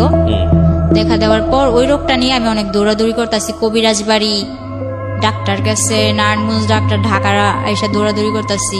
তো তখন আমার মেয়েটারে আমার ছোট ভাই রাখতো, আমি একা একা দৌড়াদৌড়ি করতাম। তো সবাই বলতো এই মেয়ে তো আবার কোনো ছেলের সাথে চক্কর আছে, নয়তো এত রাত্রে এই মেয়ে বাড়ি ফিরে, রাত বাজে 8টা, এই 8টা বাজে এই সকালবেলা যায়, 8টা বাজে আসে, বা বিকালবেলা যায় রাত্রে 8টা বাজে আসে, এসব বলা বলি করতো। তো আমি বলতাম যে আমি এক জায়গায় গেছি, ওই জায়গায় আমার দেরি হইতেই পারে, ডাক্তারের বিষয়, সিরিয়াল আছে, কত কিছু আছে, বা রাস্তায় জ্যাম ট্যাম থাকে, দেরি হইতেই পারে। তো আমি যে সময় যদি দেরিও হইতো ওই মামারে জানাই দিতাম যে মামা আমার আসতে দেরি হইব, বা মামা আমি আইসা বসছি। তো ওই মামা সবকিছু ওদিক দিয়ে ঠিকই আছে, মামা বাগনির দিকটা ঠিকই আছি, মেম্বরে আর আমি ঠিকই আছি। আর আমার মা যে কোনো সমস্যাও আমার মা আমার ওই মেম্বার মামার লগে শেয়ার করতো। পরে আমার মামা সবকিছু জানতো, কিন্তু এদিক দিয়ে আমার বাড়িতে এরকম আমার নিয়ে অনেক বড় একটা ঝগড়া হয় যে আমি অন্য ছেলে নিয়ে ঘুরতে যাই, আমার মেয়েরে আমার ছোট ভাইয়ের কাছে রাইখা, আমার ভাই অসুস্থ, আমার ভাইয়ের কাছে রাইখা যায়। তো এক পর্যায়ে আমি বললাম যে মা, আশা করি তো আমার ভাইয়ের তো অনেক অসুস্থ, ওর তো অপারেশন করা লাগবে। আমি মারে না জানাই আমার ভাইয়ের এক্সরে করাই, রক্ত পরীক্ষা যা লাগে করাইছি। করানোর পর মারে বললাম, মা আবার ওই মামারে মা বললো যে ওর হাতে টাকা দিস না, কিন্তু কোন জায়গায় অপারেশন করব ওই জায়গায় তুই টাকা দিবি। তো আমার হাতে টাকা দিতে না করলো। পরে আচ্ছা ঠিক আছে, আমার হাতে টাকা দিত না। পরে আমার গাড়ি ভাড়া দিয়ে যে যামু ওই টাকাটাও আমার কাছে নেই। পরে মানুষের থেকে ধার করে নিয়ে গেলাম। যাওয়ার পরে ওদিকে যাইয়া ভাইয়ের অপারেশনটা করাইলাম। তখন একটা আল্লাহর বান্দা, শুধু আমার বড় খালা গেছে, যার আমার মা 40,000 টাকা দিছিল শুধুমাত্র আমার ভাইয়ের অপারেশনের জন্য। ওই ব্যক্তি ওখানে যাইয়া আমার ভাইয়ের মনে করেন অজ্ঞান কইরা ডাক্তার, আমার ভাই তো তখন আর কি একটু হ্যাংলা টাইপের ছিল, ওর ইনজেকশন দিয়া ডাক্তার বের হয়ে বসে আমি অপারেশন করতে পারবো না। ধরতে গেলে আমার ভাইয়ের মরার অবস্থা, আমার খালায় উপরে ঘুমায়। আর আমার ভাইয়ের জন্য যে 500 টাকা ধার করে নিয়েছিলাম, তো হার্নিয়া হয়েছিল, লুঙ্গি লাগবে অপারেশন করতে। লুঙ্গি কিনছে ঠিকই, 100 টাকা দা লুঙ্গি কিনছে ঠিকই ফুটপাত থেকে। বাকি যা টাকা ছিল উনি ওনার নাতনি, বড় মেয়ের যে নাতনি আছে ওই নাতনিদের জন্য জামা কিনছে। সামনে কি হইব ওইটার ভাবে নাই। তো আয়সা ঘুমাইতেছে, তো আমি যাই বলতেছি খালা অপারেশন তো বন্ধ করে দিছে, আমার ভাই তো খারাপ অবস্থা, আমার ভাই তো মরে যাইব। আমার মেয়েটা আমার কোলে আছে, এই মেয়ে নিয়ে আমি আমার ভাই নিয়ে দৌড়াদৌড়ি করতেছি। তো পরে মনে করেন আমার খালায় তেমন একটা পাত্তা দিল না। এক পর্যায়ে যাই হোক কষ্ট সিদ্ধে আমার ভাইয়ের অপারেশনটা হইলো। অপারেশনটা হওয়ার পর ভাইটা নিয়ে কিছুদিন পর আমার হাজবেন্ডের সাথে আমার যোগাযোগ হইলো।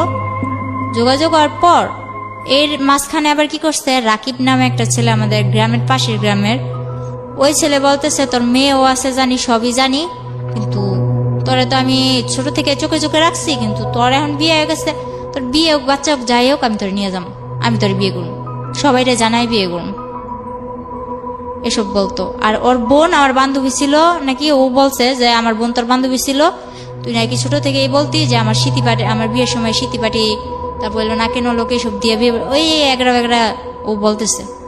পরে মনে করেন ওই ছেলে পাগলের মতো ছিল। ওই ছেলের মা হাতে পায়ে ধরা কান্নাকাটি, এসব না মাথায় না নিয়া যখন ফারুক আবার আমার সাথে যোগাযোগ করা শুরু করলো, তখন আমি আবার ফারুকের বললাম আচ্ছা ঠিক আছে তুমি আইসা আমার নিয়ে যাও। তো আমার ভাইয়ের অপারেশন হয়েছে, কিছুদিন হইলো। আমার বাড়ির মানুষও মনে করেন আমি কোনোখানে গেলে এরকম বাজে বাজে কথা বলে। তো চারিদিক দিয়ে মনে করেন আমি একটা অশান্তির মধ্যে ছিলাম।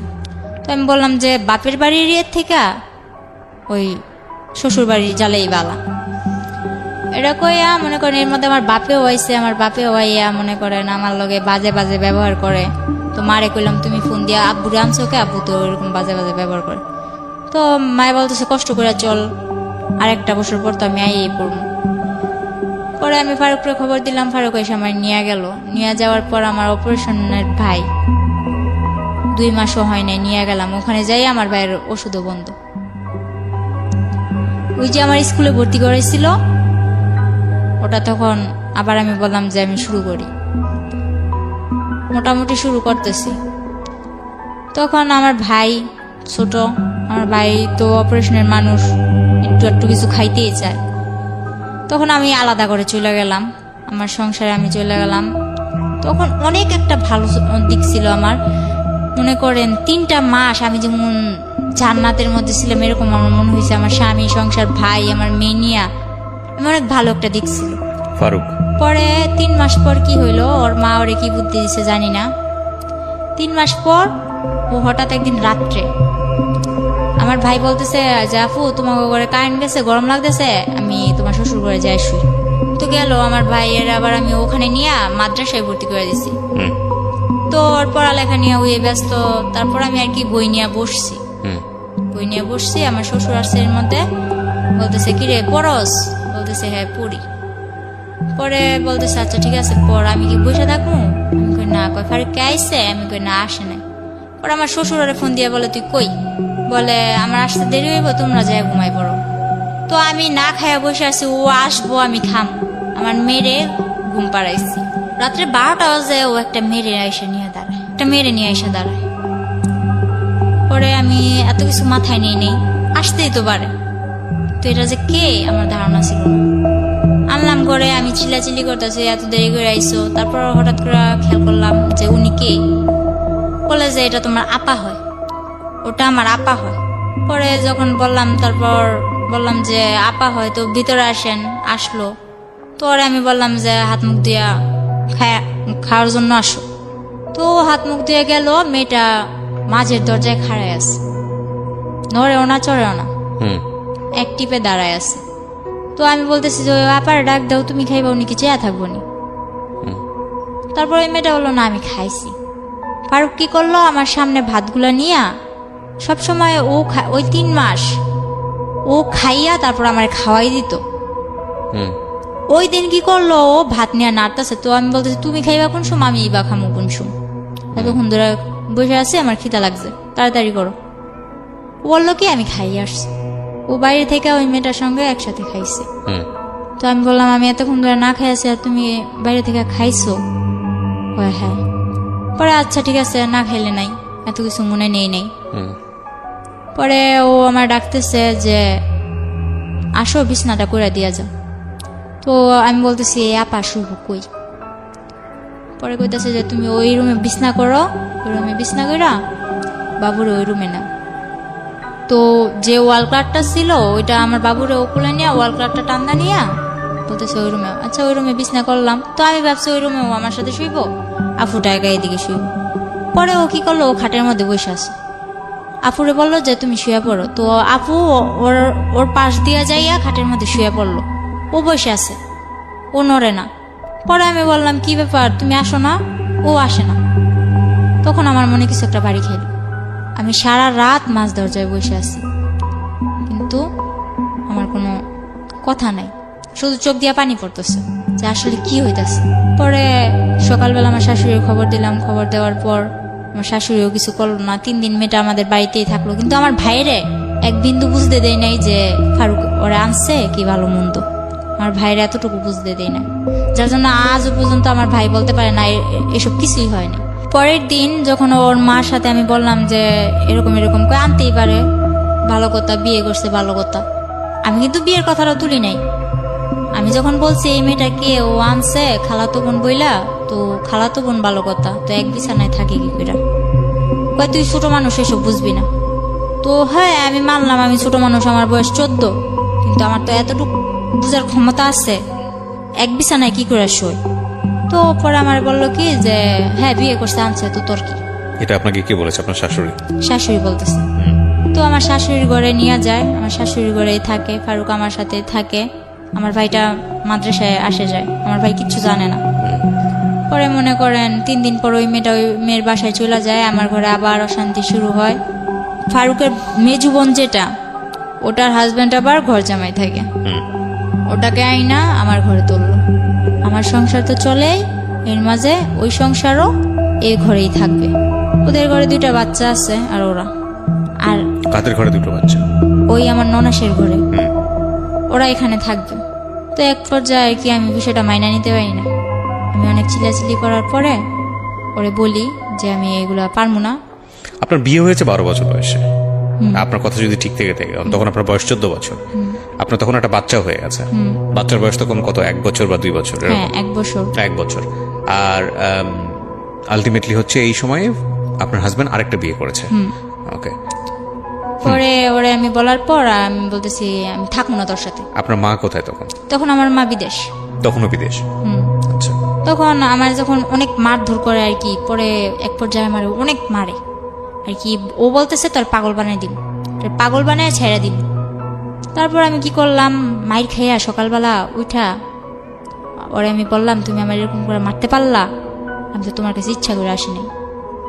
এর মধ্যে ও সবাইরে জানাইছে কি, আমার বাড়ির লোক ওর বাড়ির লোক সবাইরে জানাইছে আমাদের মধ্যে কোনো একটা সম্পর্ক ছিল, আমরা প্রেম করে বিয়ে করছি, এই আমি ওর কাছে ওই চট্টগ্রাম গেছি, কিন্তু ও আমারে আনে নাই। ও জানাইছে এরকম, যাতে করে আপনি আর ফ্যামিলিতে ব্যাক করতে না পারেন। হ্যাঁ, ও এরকম জানাইছে যে আমি চট্টগ্রাম গেছি ইচ্ছা কইরা, স্বইচ্ছায়, ও আমারে নেয় নাই। আমার ফ্যামিলিতেও এটা বুঝাইছে, ওর ফ্যামিলিতেও এটা বুঝাইছে। তো আমি যখন ওর ভাত খামু, ওর সংসার করমু, আমার ভিতরে এত কিছু ছিল না যে হ্যাঁ আমি ওর কথাটা দুই করমু।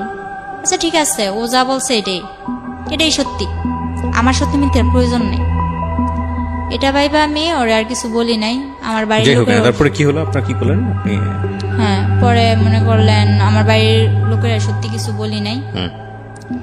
ও আমার অনেক মারার পর আমি যাই কেস করি, একটা কেস করলেন। আমি জানি না, ওইদিকে রাস্তাঘাটও চিনি না। মাইর খাইয়া সকালবেলা আমার ভাইটার আর আমার মেয়েটারে না খাওয়া অবস্থায়, এর মধ্যে এই মারামারির মধ্যে ও আমার 1 মাস না খাওয়াই রাখছে। হ্যাঁ, তো আপনি 1 মাস তো না খেয়ে থাকতে পারেন না, মানে খাওয়া দাওয়ার কোনো রুটিন ছিল না আসলে? রুটিন বলতে কি, ও আমার টোটালি কোনো কিছু খাইতেই দেয় নাই। ওই পাশের যে ঘর ছিল না, উনি টিনের ঘর ছিল, তো আমার টিন কাইটা নিচ দিয়া খাবার দিয়া যাইতো, কিন্তু আমার শাশুড়ি জানতো না। ওইটা খেতেন? ওটা খাইতাম। তো পরে আমার ভাইয়েরও ওটা খাওয়াইতাম, আমার মেয়েরও ওইটা খাওয়াইতাম। পরে যখন ওনারা জানতে পারলো যে উনি আমার এরকম করে খাবার দেয়, ওনার উপরে কিন্তু অনেক চাপ সৃষ্টি হয়েছে। কে ছিল উনি? উনি কেউই ছিল না, ওদিকেরও কেউ ছিল না, কিন্তু ওখানে যায় জায়গা কিনছে, জায়গা কিনা বাড়ি করছে, আপনাদের প্রতিবেশী আর কি। তো আপনি যেটা বলছিলেন যে আপনি পুলিশের কাছে গেলেন, মামলা করলেন, কিভাবে করলেন? মনে করেন ও আমার 500 টাকা দিছিল যে ডাক্তার কাছে যাবি, ওই টাকাটা নিয়ে রাত্রে মাইরা আবার রাত্রে 500 টাকা দিছে যে ডাক্তার কাছে যাবি। আমার যে তুই আমার প্রত্যেকবার মারস, এবার আমি তো কোনো কিছু করি না, এবার আমি কিছু করবো। প্রতিবার যখন আমার মারে, আশেপাশের লোকজন আমার বলে যে তুই ওর ভাত খাইস না, ওর সংসার থেকে চলে যা। ওর আরেকটা বউ তখন আপনাদের ঘরেই? না, তখন ওই 3 দিন থাকার পর ওই বউর বাসায় চলে গেছে। আচ্ছা, পরে কি করছে, ও পেশায় কি করতো? ফারুক পেশায় কি করতো? তখন আমি গাড়ি কিনা দিছিলাম। কিসের গাড়ি? ওই মিনি ট্রাক গুলো আছে না, ওগুলো চালাতো? হ্যাঁ। মানে এটা আপনার মার টাকা দিয়ে? মার টাকা দিয়ে না, কিস্তি তুলছি, কিন্তু মার থেকে নিতে হইতো কিস্তিগুলো আর কি, মার থেকে ধরতে গেলে আদায় করা হইতো। ঠিক আছে, বলেন। তারপর কি রাস্তায় যা দাঁড়াইছি, এমন অবস্থায় আমি পুলিশের কাছে যাইতে, যে কোন জায়গায় যাইতে ওইটাও জানতাম না। তো এক পর্যায়ে একটা লোক আমার দেখা বললো যে কই যাইবা, বললাম এরকম মারছে, আমি কেস করবো। তো ওই লোকটা বিনা স্বার্থে বিনা ভাড়ায় আমার নিয়ে যায় থানায়। তারপর যে কেস লেখলো, উনি 200 টাকা রাখছিল। এরপর স্যারের কাছে নিয়ে যায়, এসআইয়ের কাছে নিয়ে যায়। এসআই মনে করেন বলে আচ্ছা ঠিক আছে দেখবো, টাকা দেন। তো 500 টাকা আমার কাছে ছিল, তারপর কইছে আমার কাছে 1 টাকাও নেই। আমি এরকম রাস্তার মধ্যে আসছি, এক ব্যক্তি আমার নিয়ে এসছে, আমি এতটুকুই, এর বেশি আমার কাছে আর কিচ্ছু নেই। এটা শোনার পর যে কেসটা লেখছে, উনি চোখের পানিগুলো ছাইড়া দিল। এরপর মনে করেন আমি বললাম আপনি আমার কেস যদি নেন, যদি মায়া লাগে, যদি আপনার মেয়ে থাইকা থাকে তো নেন, আর যদি না নেন তাহলে কিছু করার নেই, আমি চলে যাই। এটা বললে আমি চলে আসি। চলে আসার পর ওনার নাম্বারটা নিয়ে আসি, এসআই স্যারের নাম্বারটা আমি নিয়ে আসি।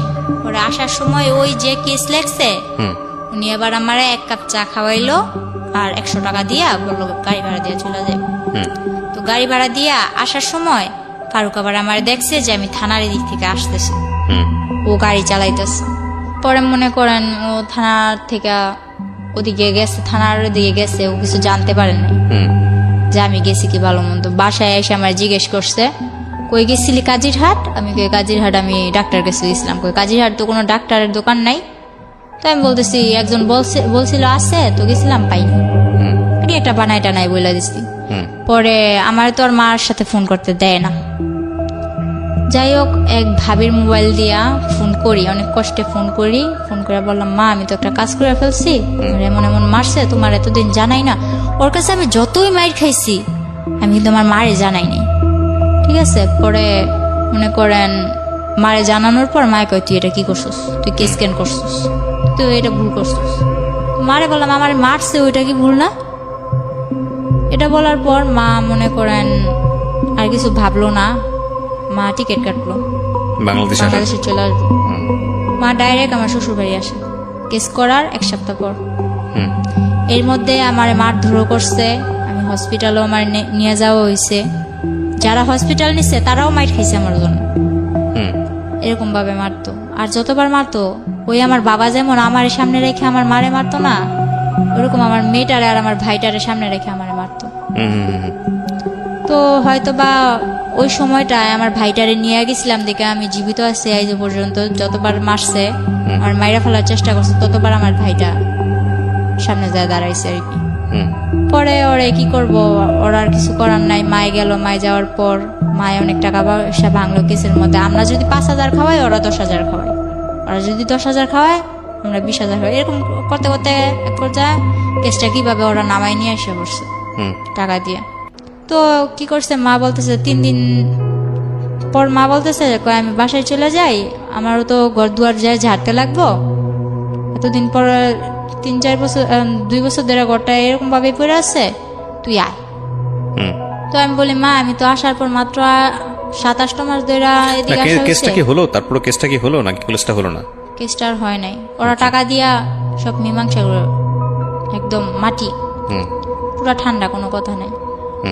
পরে মা চলে আসার পর মা এক জায়গা দিয়ে আমার ভাইটা তখন বন্যায় আমার ঘর, ঠিক আছে, আমার মারধর করার মনে করেন 1 মাস আগে নাজিরহাট বন্যা হয়েছিল, হয়তো শুনছিলেন, চট্টগ্রাম তলায় গেছিল পুরা।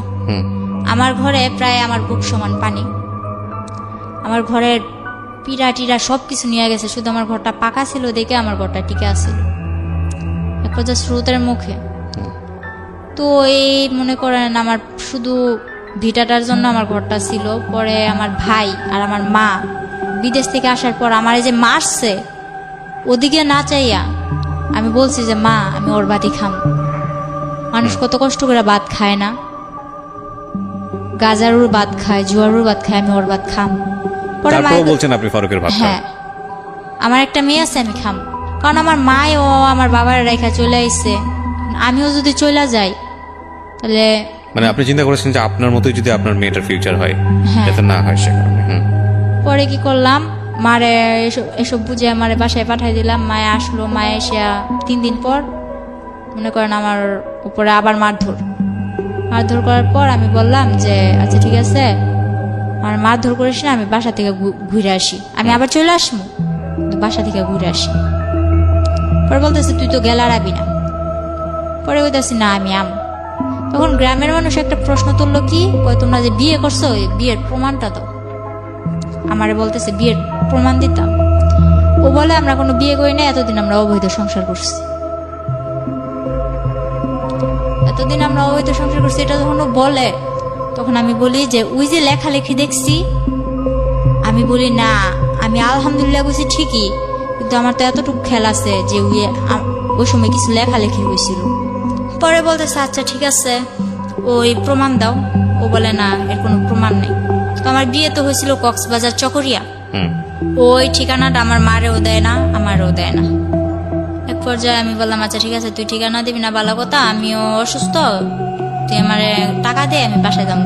আমি তোর 1 টাকাও দিতাম না, তুই যদি বাসা থেকে সুস্থ আইতে পারস তাহলে তুই যা, কিভাবে যাবি, তারপর আবার চলে আসবি।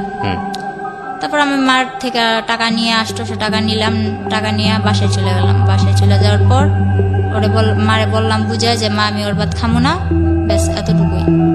এরপর ওই ওদের গ্রামের মাতবর চেয়ারম্যানরা বলতেছে কি ব্যাপার, তুমি প্রমাণ দিতে পারতো না, তাইলে সত্যি সত্যি এতদিন তুমি অবৈধ সংসার করছো। পরে আবার আমি আমার মার থেকে মনে করেন খুঁজায় টুজায় টাকা নিয়ে যে জায়গায় বিয়ে হয়েছিল ওই জায়গায় গেছি, আমি ওই জায়গাটাই গেছি, যাইয়া ওই কাজিরে খুঁজা বাইর করছি আমি একা, আমার মেয়ে আমার মার কাছে। আর আমি একা ওই কাজিরে চট্টগ্রাম চকরিয়া যাইয়া ওই কাজী মতিন রে খুঁজা বাইর করি।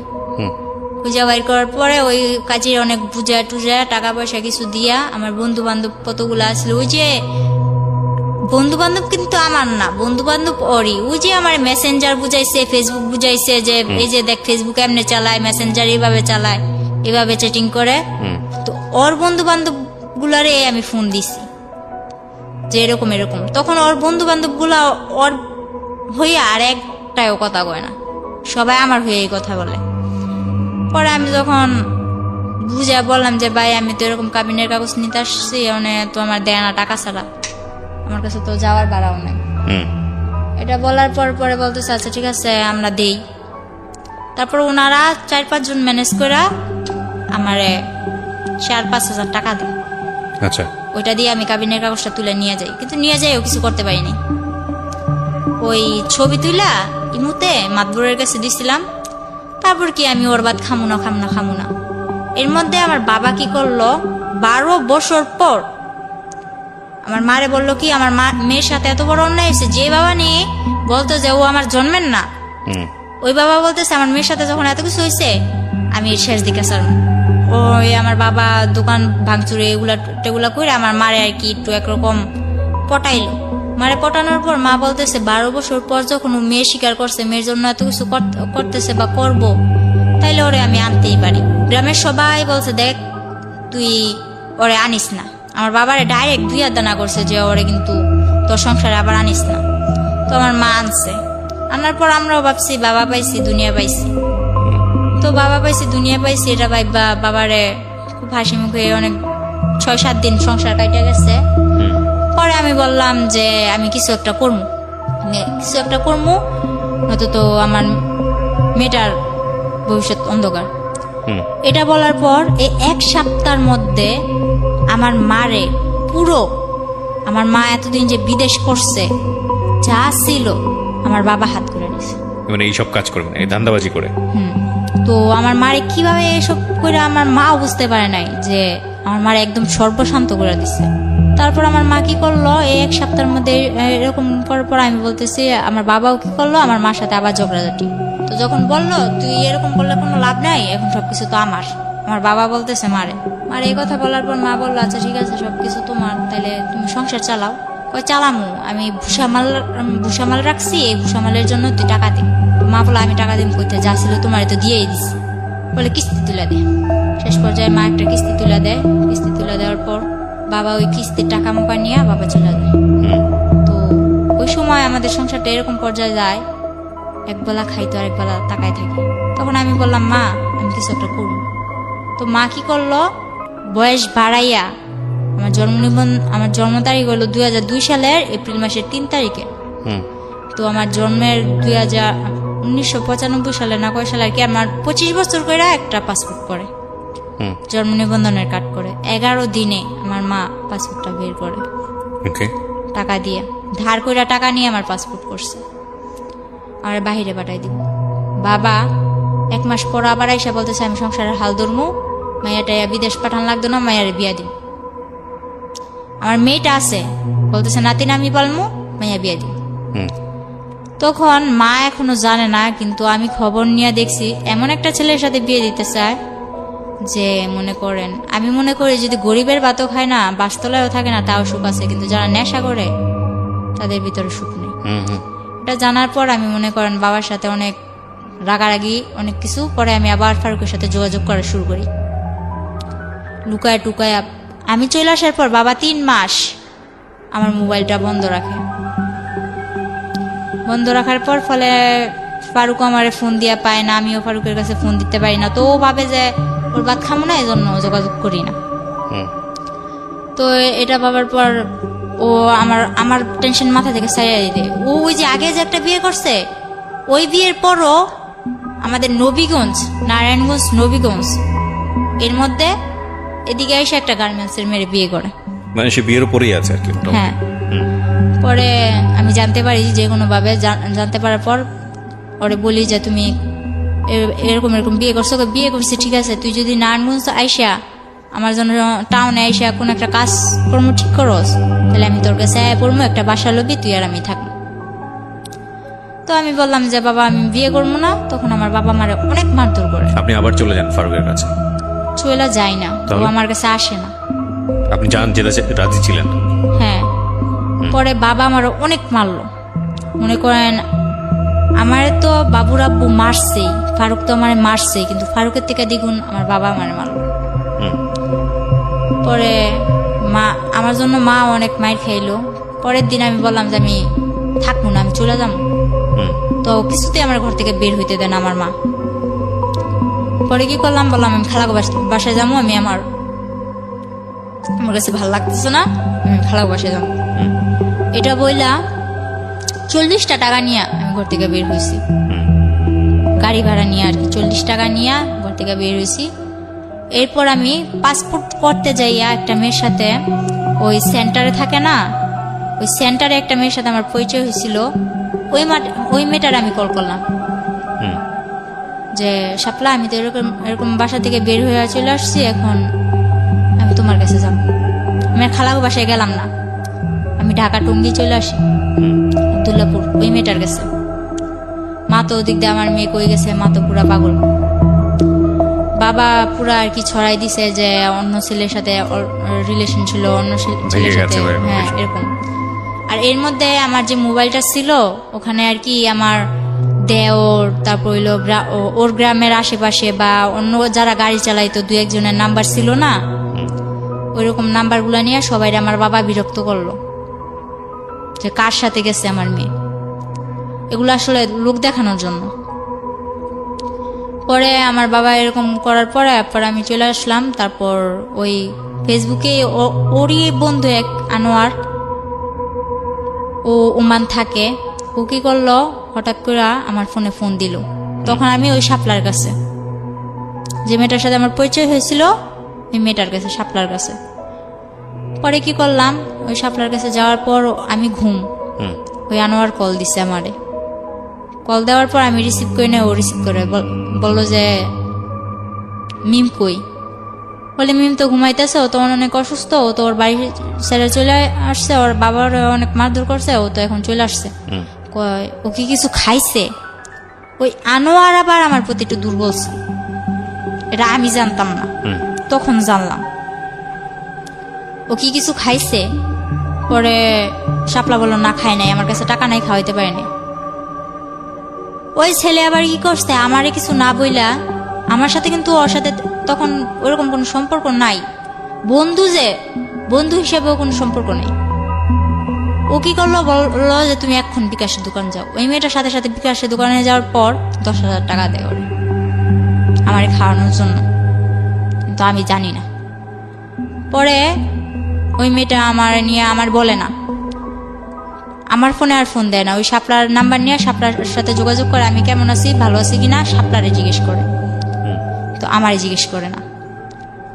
পরে শাপলা আমার খাওয়াইতেছে দাওয়াইতেছে খুব ভালো। এর মধ্যে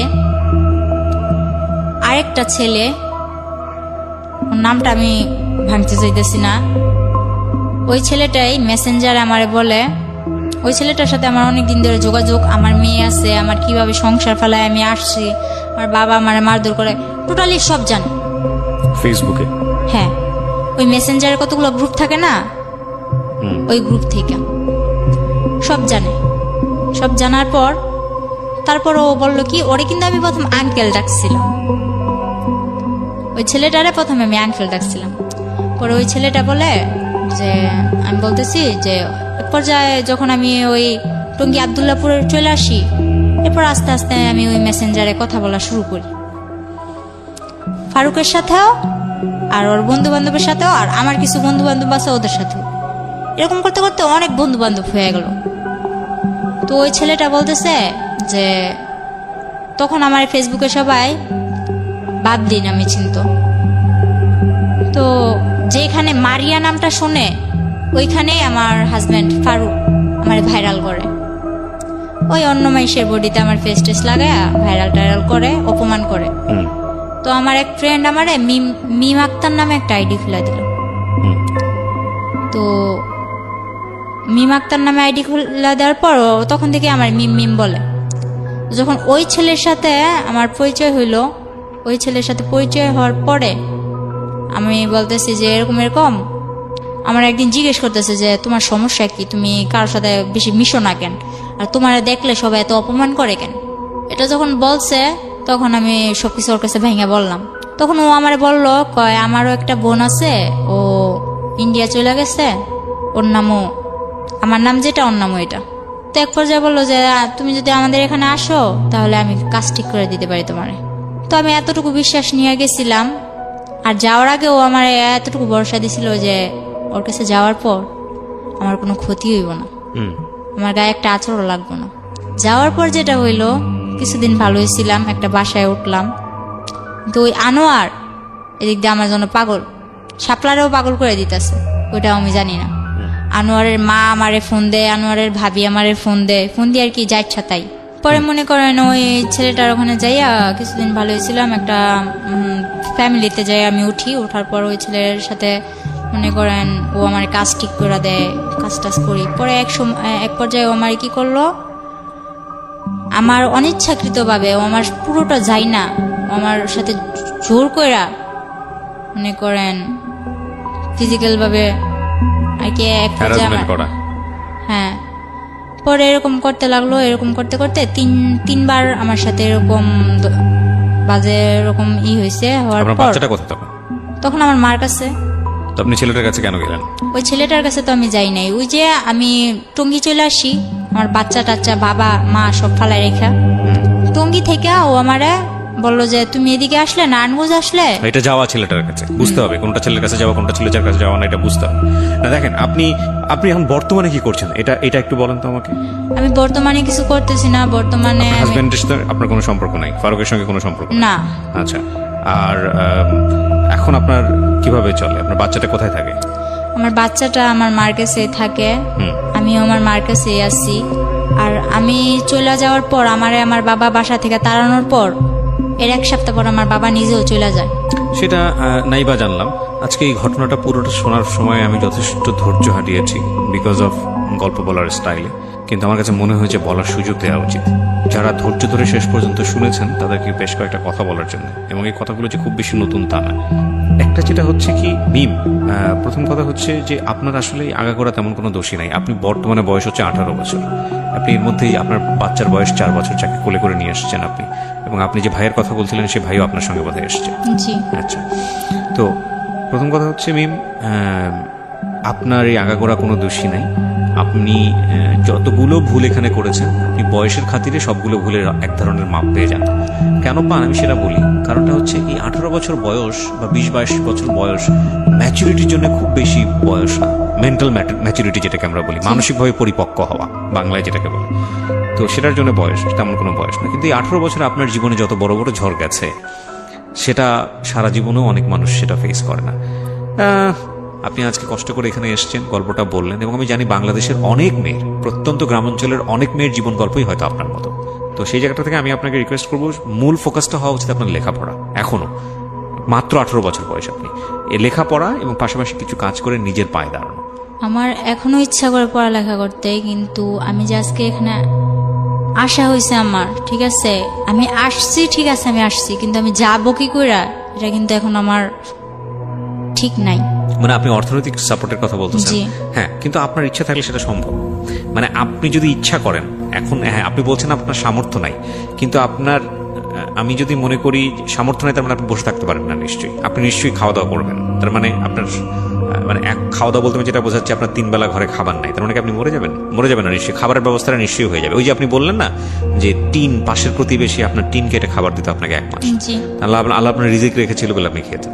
ওইখানে একটা প্যাশন থাকতে হয় যে না, আমাকে সার্ভাইভ করতে হবে, আমাকে বেঁচে থাকতে হবে, আমাকে লেখাপড়া শিখতে হবে, আমার লেখাপড়াই হচ্ছে আমার মুক্তি, এটাই হচ্ছে আমার রাস্তা। হ্যাঁ, with the name of Almighty Allah. So আপনি যদি এভাবে চিন্তা করেন, তাহলে দেখবেন যে লেখাপড়াটা আপনার কাছে আসছে, আপনি শিখতে পারছেন। জীবনে যত নাটকীয় ঘটনা ঘটে, যত ভালো ভালো রেজাল্ট আসে, তার পিছনে একটা মানে খুব শক্তিশালী একটা বলা যেতে পারে না পাওয়ার মতো একটা ঘটনা থাকে, লাইক আপনি এখন যে অবস্থার মধ্যে আছেন। কিন্তু আপনাকে বিশ্বাস করতে হবে যে না, আমি এই জায়গাটা থেকে বের হয়ে আসতে পারবো। আপনি যদি মনোবল, যদি শক্তি থাকে, আল্লাহ আপনার পাশে আছেন, সবসময় আছেন। প্রিয় শ্রোতা, আমি শেষ করছি আজকের এই জীবন গল্প। অনেক লম্বা সময় ধরে বললাম। আমি জানি বাংলাদেশের অনেক মেয়ের পারিবারিক যে নিরাপত্তা বেষ্টনী, সেখানে অনেক বড় সমস্যা আছে। তো সব কথা শেষ কথাটা হচ্ছে এটাই যে আমরা যেন আমাদের সন্তান